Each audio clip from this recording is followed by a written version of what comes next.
Hi, I'm Danny from Angler Tackle and Gun. Welcome back to Tip Tuesday. Today we're going to go over RFDs.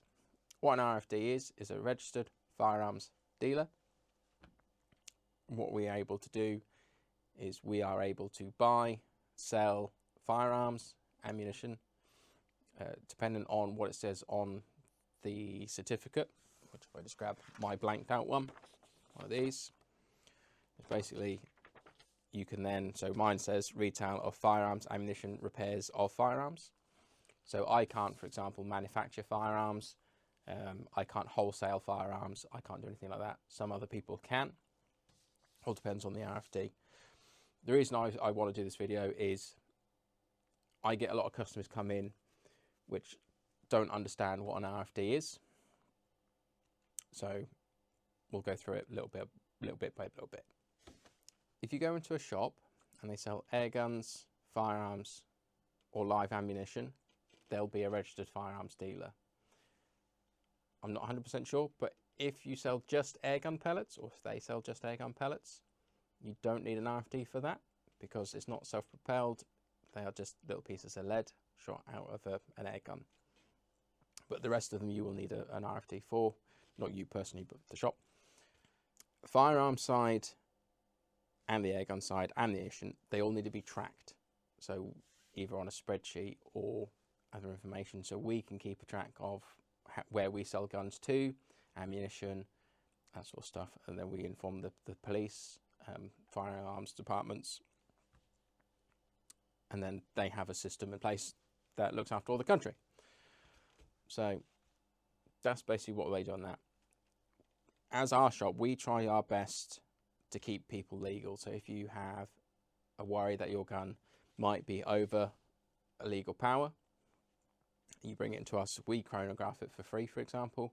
And then if it's not a quick fix, like your hammer spring or your reg, then a fee would be charged for doing it as such, if it's a bit more than that, if there's a part needed. But 9 times out of 10, you can just back off the hammer or reduce the reg, and that will decrease the power enough to keep you legal. Purchasing air rifles online isn't hard either. So we offer a thing called RFD transfer. Other shops do this, home deliveries, that sort of stuff. But RFD transfers is the one I want to talk about. So what that means is basically you buy, for example, a air gun from one of my competitors, and then that will need to be transferred to me because it needs to be a face-to-face transaction. So my face-to-face is for the transaction side, or your face and my face for the transaction. So it's then my responsibility to make sure that you are of 1, legal age, and 2, the person buying the gun. Bloody brain. It's been a long day. So there's that side. The thing where it gets a bit more complicated is with the firearm side.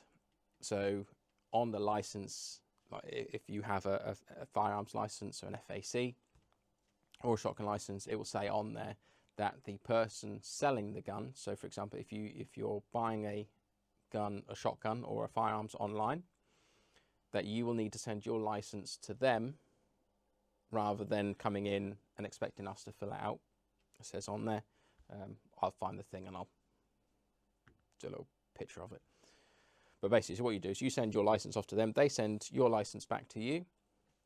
Gun comes to us. We then have it on our register as such, and then that will then be transferred onto you, but you'll already be on there, but you just have to come collect it. So you'll have to have proof, which is your firearms license or shotgun certificate, to say that this is your shotgun, you're just collecting it. So we don't have to fill anything out our side. It's the shop that's selling it. If you are doing an online transfer, so an RFD to an RFD, it doesn't matter if it's air gun or firearm, please contact the other shop where you want it delivered to. One, it's polite, so you don't just assume that they'll accept it, because they don't have to accept it if they don't want to. Also, it might benefit yourself because they might find a better deal for you, just because they can work something out. You then don't have to worry about the transfer fees or anything like that. Some people do certain amounts, some people do others. If you're a regular, hopefully they'll see it as, you know, your potential business in future, but they've still lost the sale of a gun. potentially. So try and speak to them first, or do speak to them. Don't try. Do speak to them first, just to make sure it's okay. So looking at this is our certificate but blanked out. We've got retail of firearms and ammunition. We've also got repair of firearms, so we can repair them. We've got a gunsmith that's on our service as our servant on our license, and he can take them home because there's a place registered on our license for him. But what we can't do, for example, is we can't wholesale. So we can't, buy things in bulk and then sell them to other shops. That's a no-go unless it was on here. Same for the idea of we can't 3D print magazines and sell them through the shop, because that would then be manufacturing. So we can't do that either.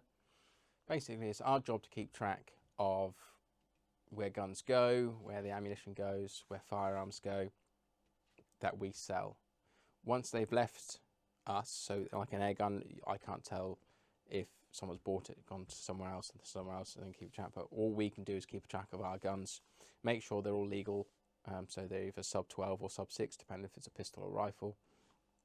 If you've got any questions or queries with legal matters, obviously we don't know all the answers. We know a lot of them, but not all of them. But we'll then be able to help you stay on the right side of the law. The law. Sorry. But yeah, so basically that's what an RFD is. That's all for today's Tip Tuesday.